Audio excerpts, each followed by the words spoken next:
Good morning friends, সবাই কেমন আছেন? নিশ্চয়ই সবাই খুব ভালো আছেন। সবাই খুব ভালোভাবে আজকে দিনটি শুরু করুন। আমি আজকে সকালেই চলে এলাম আপনাদের সাথে। ইচ্ছে হলো যে একটু সকালে যাই না, যেমনই আছি তেমনভাবেই যাই না, একটু বন্ধুরাই তো দেখবে। হ্যাঁ, খুব সুন্দর একটি দিন, সকালবেলা। সারাদিনের কাজকর্ম এবার শুরু হবে, সকলে আমারও শুরু হবে। হ্যাঁ, তারপর আমার ব্লগ দেখছেন তো, না বোর হচ্ছেন? একটু জানাবেন, আমার ফল্টগুলো জানাবেন অবশ্যই, কি কি ফল্ট হচ্ছে। একদম কাঁচা হাত তো। চলুন আজকে দিনটি শুরু করি সবাই, আমিও শুরু করি। চলুন। দেখুন বন্ধুরা, আজকে মাছের বাজার চলে এসেছে, আমার হাজব্যান্ডই করে নিয়ে এসেছে। আপনাদের সাথে একটু শেয়ার করলাম। আমরা বাঙালিরা তো মাছে ভাতে, মাছ ছাড়া চলে না। রবিবারে না এখানে মাছের বাজারটা ভ্যারাইটিস বসে এই হাওড়ার বাজারে। তো তার জন্য আমার মোটামুটি সপ্তাহে যে কটা দিন চলে সেই হিসেবে কয়েক রকম মাছ নিয়ে আসে। আজকে একটু কমই এনেছে, আরও দু এক রকম নিয়ে আসে অন্য সানডেতে। আজকে দেখছি পাবদা এনেছে, বড় বড় সাইজের। পার্শে এনেছে, 3টে পাবদা এনেছে। পাবদাগুলো না ভাজতে গেলে ভেঙে যায়। আমরা দুটি মানুষ তো, দুটো আনবে। তো আমি বললাম না, 3টে আনো, একটা যদি ভেঙে যায়। হ্যাঁ, পার্শে এনেছে, আর কতগুলো কাটাপোনা এনেছে। এবার একে একে এঁচোড় এনেছে, দেখি কি রান্না বান্না করি। মাছগুলো প্রিপেয়ার করে রাখি ফ্রিজে, কোনটা রান্না হবে দেখি। পার্শেটাই মনে হচ্ছে আজকে রান্না করব। এঁচোড়টা করে ফেলবো, এঁচোড়টা কাটিয়ে এনেছে, না তো শুকিয়ে যাবে। দেখা যাক। ঠিক আছে বন্ধুরা, সঙ্গে থাকুন। হ্যালো বন্ধুরা, লাঞ্চের সময় হয়ে গেছে। মিস্টার ব্যানার্জিকে খেতে দিয়ে দিই। হ্যাঁ, উনি খেয়ে উঠে আবার একটু ভাতের বিশ্রাম নিয়ে, লাঞ্চ খাওয়ার বিশ্রাম নিয়ে এই এঁচোড়ের তরকারি, ডাল,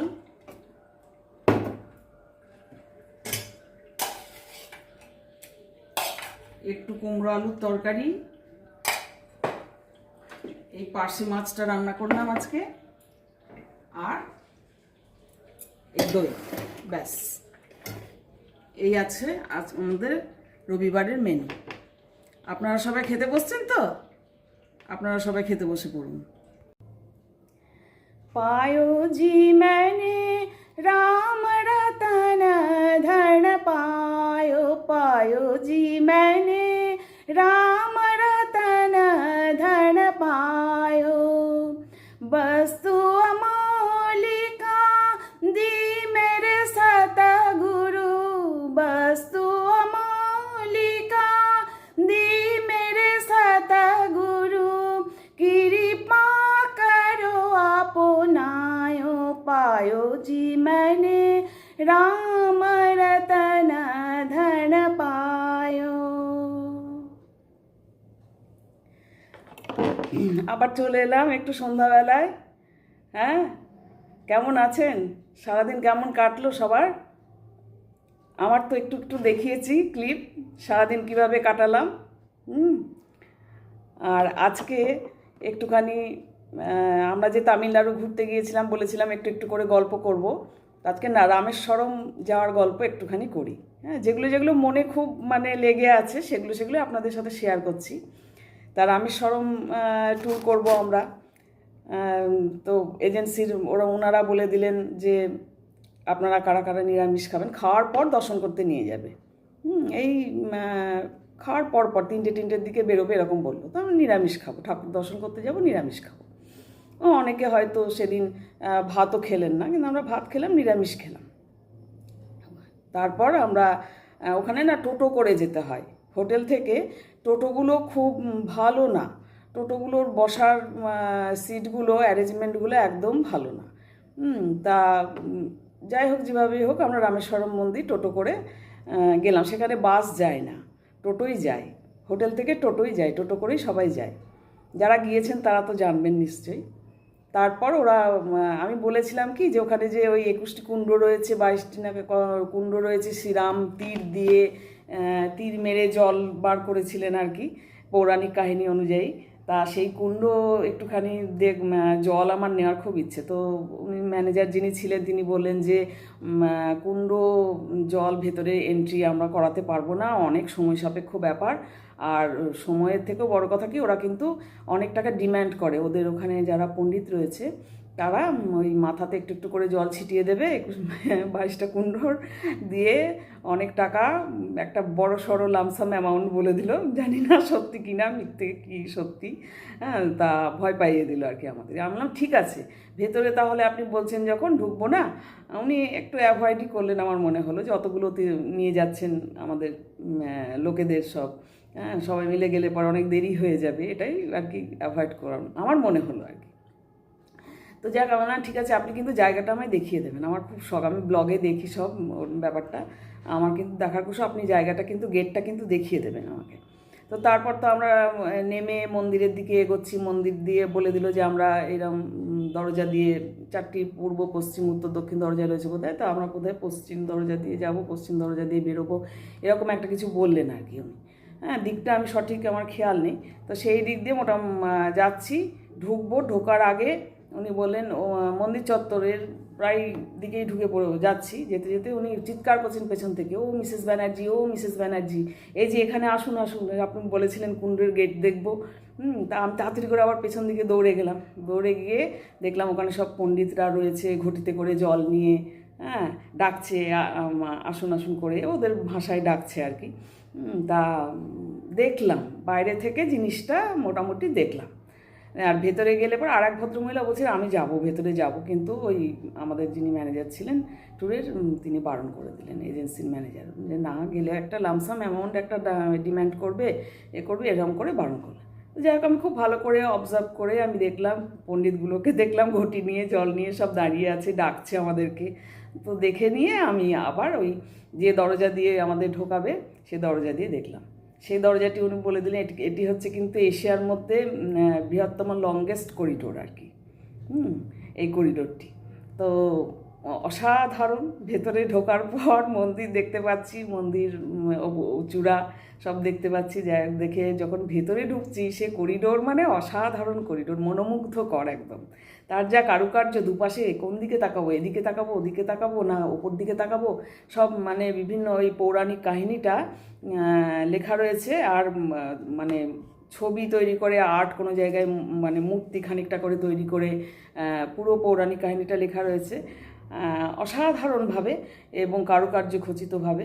এবং কিন্তু কি সেটা কিন্তু তামিলে, তামিল ভাষায় লেখা রয়েছে, ইংলিশে হলে হয়তো কারেক্টটা পড়তে পারতাম, বুঝতে পারতাম, কিন্তু তামিলে লেখা রয়েছে। অনেকে বলছে হিন্দিতে কেন লেখা নেই বা ইংলিশে কেন লেখা নেই, কিন্তু ওখানে তামিলেই লেখা রয়েছে সব পুরো পৌরাণিক কাহিনীটা একদম।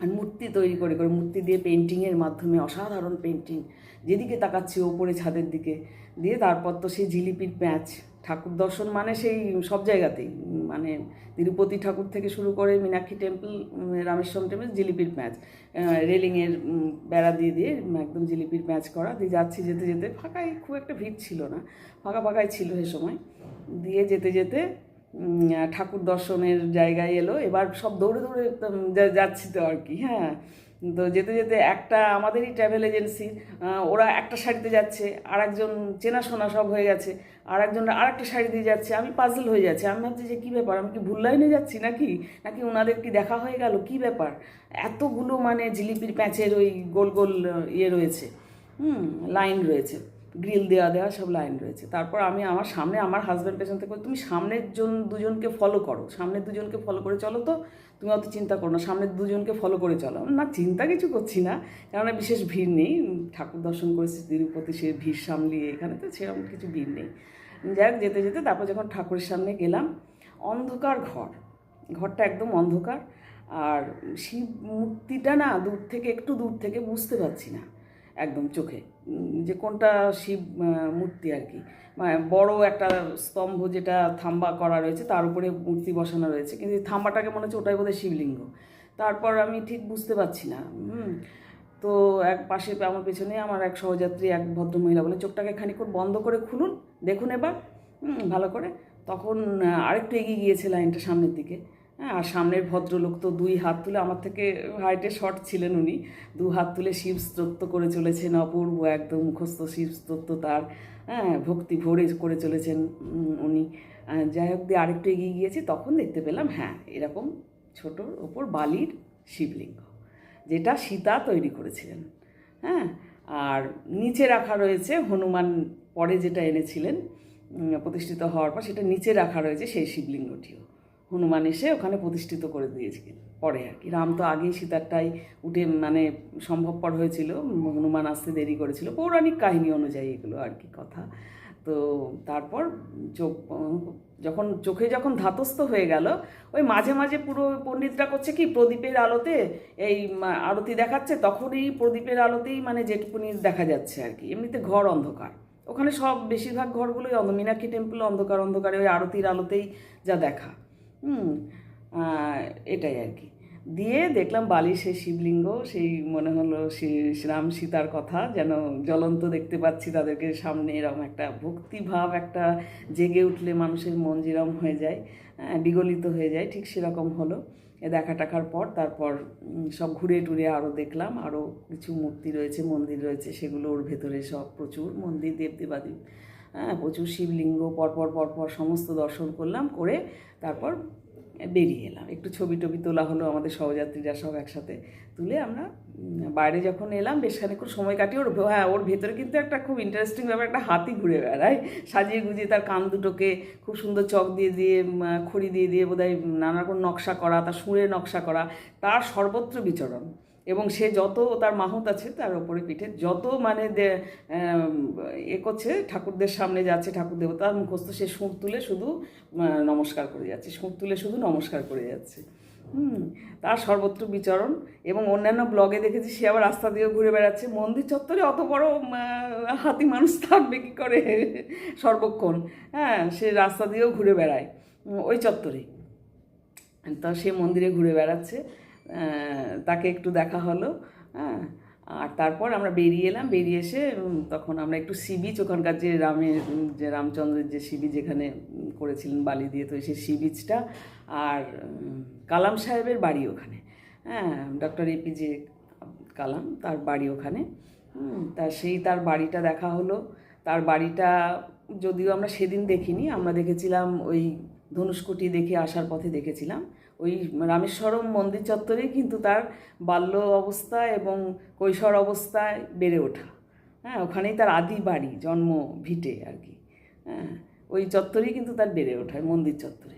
তো ওটা আমরা পরের দিন দেখেছিলাম, ধনুষ্কোটি যাওয়ার দিন দেখেছিলাম।